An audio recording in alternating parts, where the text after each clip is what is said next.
If you're a mom, you're a superhero. That's right. Own it. We possess a unique superpower of intuition, a sixth sense for what our kids are up to, how they feel, what they want, and when they want it. Yep, it's amazing. I call this mom sense. Oftentimes, we are Googling for answers, joining Facebook groups, or relegating to taking unsolicited advice from our friends when all we have to do is listen to that voice inside us. No, not the one that's telling you you're fat. The other voice, the one that seems to know everything when it comes to your kids and leaves you feeling confident, empowered, purposeful, and all things #mom goals. Hi, I'm Kanika Chadda Gupta, and I'm a mother of twin toddlers and a baby, double the fun plus one. And I can honestly say that now that I'm a mom, I feel like my life is just getting started. On my podcast, I interview industry experts and real-life mamas on their mom sense experiences, tackling topics like how to teach kids to meditate, what it takes to have the marriage you've always dreamed of, and how to master your car makeup routine. Grab your latte, that's probably ice cold by now, and take a listen to That's Total Mom Sense. This episode is one that many moms need to hear because it's about the dreaded mom guilt and how and why we can end it. I am joined by clinical psychologist Dr. Terri Bacow. As an opening remark, I want to mention that Dr. Bacow has a hearing impairment, so please listen closely. She is such a remarkable woman and mother and will keep you laughing throughout the episode. Listen in. So no one likes feeling the emotion guilt. It's not a happy emotion to have. Somehow, mothers seem to have what is called mom guilt all the time. And we sacrifice so much for our children, but despite that, we still feel like we're not doing enough, or we wish that we were with them when we are out, or the other way around. If we're with them too much, we kind of pine for being in the workforce or outside. And it's like a really hard emotion to grapple with all the time, especially for first-time moms. Today, I'm joined by Terri Bacow, who's a PhD in clinical psychology, and we're going to talk about mom guilt. Terri Bacow is a Brown University graduate, and she received her doctorate in clinical psychology from Boston University. She serves as the director of training at the Hallowell Center, a clinic well known in New York City for state-of-the-art treatment of ADD and related disorders. In addition, Dr. Bacow is a clinical instructor at the Icahn School of Medicine at Mount Sinai and an adjunct instructor in applied psychology at the NYU Center for Counseling and Community Wellbeing.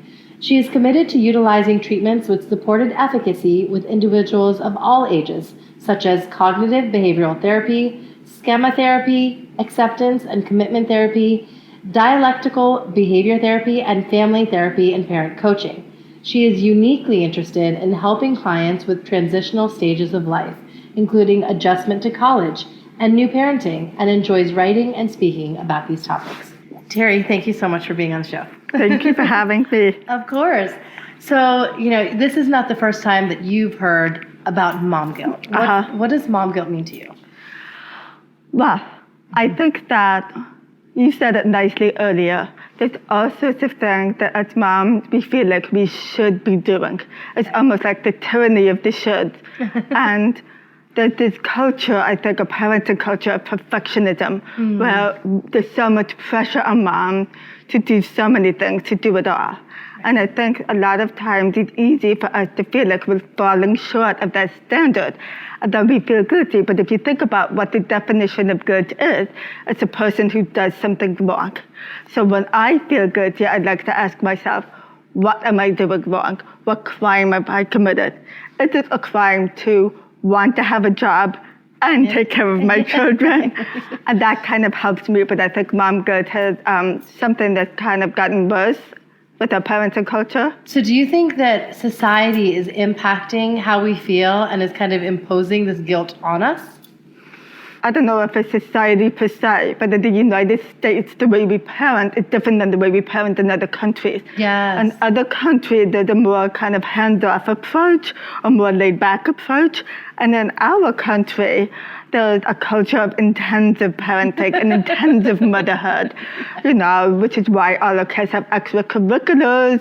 And part of that is not just that the children become high achievers, but that we as parents are perfect. Yes, absolutely. Yes, Yeah. and we need to have organic foods. Yeah. Everything has to be clean. There can't be any germs, and the products have to be state of the art. Right. And we have to be at home, and there's just so much judgment. Right. So much judgment. Yes. And I would say society must be the culprit. Yes. Because what else? So how do we resolve feelings like this and get rid of the mom guilt? We are allowed to work that it's good for our kids, Yeah. for us as humans to have lives. Mm-hmm. I think it's great for our daughters especially to have a role model. Yeah. And I actually wanted to refer to research by this Harvard economist. Mm-hmm. She found that daughters of working mothers grew up to be higher achieving, and that sons of working mothers tend to contribute more to household chores. Wow. Okay, that makes a lot of sense. So when I feel guilty about working, I remember it's actually good for my children to see me as a role model, and for me to feel energized. Personally, I love my job. Mm-hmm. I love working. I love my children too, but I just love what I do. Yeah. And so I think I have a little bit of a less guilt about it because I've worked very hard to get to this point. If I have a moment that I feel maybe a little bit badly about that, there were a couple of things that I heard early on that were helpful to me, advice that I got from different people, also colleagues of mine. One in particular told me that it's more the quality of time that we spend with our children than the quantity that makes the difference. Yes, okay. So that was really helpful. And another piece of advice I got is that multiple caregivers, so not just the mother, but having the father, the grandmother, the babysitter, multiple caregivers can be good for children. It's good for socialization. It's good for them to be learning how to interact with different people. It doesn't have to be just us. One person, yes, absolutely. Even in households where the woman is the primary breadwinner, she's still doing the vast majority of the household chores. It's actually 65%. Oh my goodness, wow. Yes. And is it just because, it's ingrained in society again that we're the domestic ones, so we just do it? Hand it over to your partner. Exactly. And we should ask more of them. And a lot of times we feel really angry they don't do anything. My husband kind of says to me, you always say, I don't do anything. That's not fair. And it's true, it's not fair. Yes. But I need to ask more. I need to say, can you put the baby to bed? Can you buy this chicken nugget? Can you? Yeah, exactly. Try to be organized, try to divide and conquer. So a task list can be useful. To actually write it down to say, you're going to be doing these 3 things and I'm going to be doing these 3 things. Right. Okay. That's the concept of the task list. And then the self-care component is sometimes in order for the dad, I'm kind of just being real. Yeah. To kind of understand what we go through, they have to just do it. So if I just leave, then my husband's forced to kind of be alone with them. Well, he is alone with them sometimes, many times. But to just exit, to leave the situation, to kind of have a good trip or go out to dinner, and then the dads can understand. And a story I like to tell is I had surgery and I was in bed for a week, and it was almost, this is terrible, one of the best weeks I've ever had because... You got to take a break. Yes, you need one, always. And he had to make the lunch. He made the lunch every day. The empathy. Another really compelling point you made in the co-parenting article was that you said teamwork makes the dream work. And, that helps with our feelings of guilt. It's like, it's a collective. We all have all hands on deck. So how do you kind of, again, try to get this team together and this village to raise your kids? That's a great question because it's not easy and it takes work. And I think, marriage takes work, parenting takes work, co-parenting takes work. Yeah. So there's some time, energy, and effort that does go into it with the communication and the task lists and so forth. But I think it's worth it. I think that women and men are happier when we're sharing responsibility and the children benefit. So it's worth it. The benefit is worth it. And one of the things that I talk about is that a lot of what I feel I do, what a lot of moms do, is invisible because it's under the scenes, it's behind the scenes. It's what the New York Times refers to as emotional labor. Oh, okay. Which is mental. It's emotional, but it's also mental. Yeah. It's like in my mind, the week, how am I going to get my kids to camp? This week they're in camp in 2 different directions. Right. One of them's uptown, the other one's downtown. It's kind of like I have to make an algorithm in my head to figure this out. Yeah, how are you going to juggle it all? Yes, and of course, I'm the one, to be honest, who's figuring this out. Yeah. And I have to say, normally I just kind of go at it alone, but I was telling my husband about this, and he had one good suggestion. I can't remember what it was, but he said, why don't you blah, blah, blah. Yeah. So I guess it was worth it to have that conversation and include him. Yes, absolutely. And they'll see what we do if we talk about it more. Right, exactly. And I think this brings up an idea that has just come to mind for me is we don't need to be invisible and have the burden of emotional labor. Why not showcase what we're doing to our kids so that they can step in when they need to? One thing that I do with cleaning up, they see me with the Swiffer every night after mealtime because a lot of the food ends up on the floor and not in their mouth, and it's so irritating. But they see me pick it up. They see me, with the mop, and I have a small little, what's it called, a little dustpan and brush so that they can help me do it. Nice. And they do this. They're in Montessori school, so a lot of it is about being self-sufficient and independent and kind of learning to take care of yourself and clean up after yourself. So they do this in school anyway.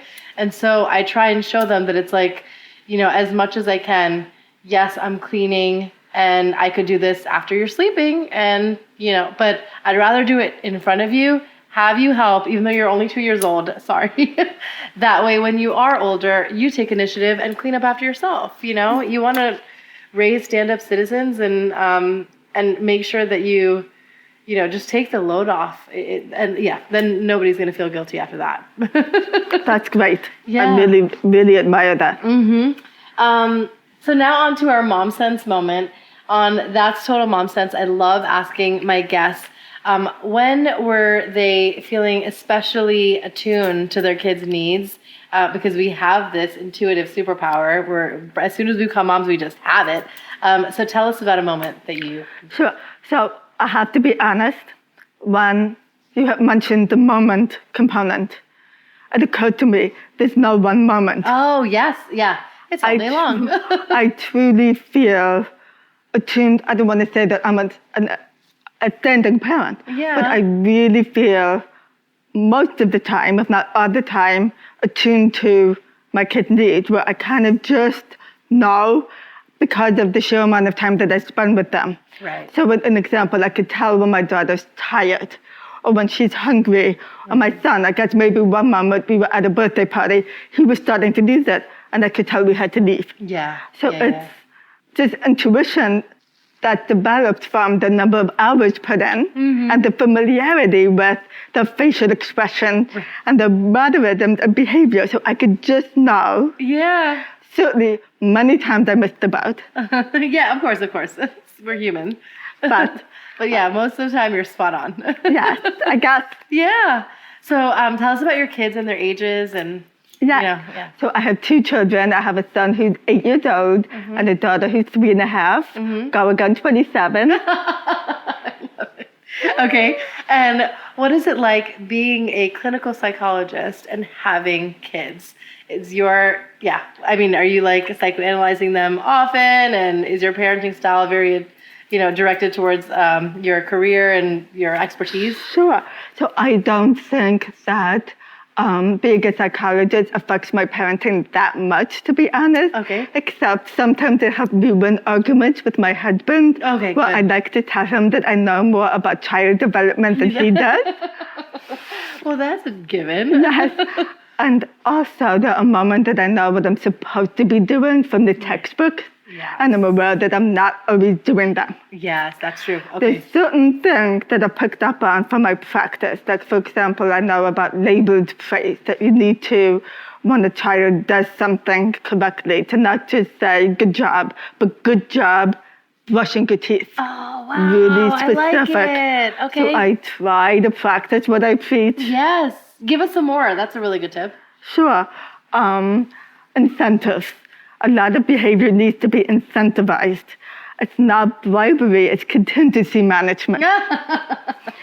It's just enhancing motivation. Right. So a lot of times I'll say, one more bite and then you can blank. I think these are things that lots of moms are doing. I just know sort of the scientific term. Right, exactly. No, and that's so interesting because, I'm often negotiating with my daughter at mealtime, and she'll do it. Say, one more bite and I'll give you this. Or my husband does, I'm going to count to 3 and then we're going to get it done. And it's fine because it's a game now, you know? Yeah. Any more nuggets? So one thing I picked up a lot from my work is this skill called validation. Validation is at a really soothing tone, reflecting back an emotion. So you want to communicate to your child that you understand the feeling. Maybe you don't agree with the behavior, but you understand the emotion. And that's what validation is. And it's really great for calming kids down, particularly when they're about to have a tantrum. Right. When you're reflecting back almost, in the drive-through, when you go through a drive-through, they'll repeat your order back to you. 1 cheeseburger, 1 soda. Yeah. So my daughter will have a fit about something and I'll say, you really want the purple toothbrush. Yeah. And then she just feels calm because she feels heard. Right. So validation is something that can be really effective. Wow. How cool is that? That's so, so important. Let's not forget our quote of the day. Is there a quote that you live by?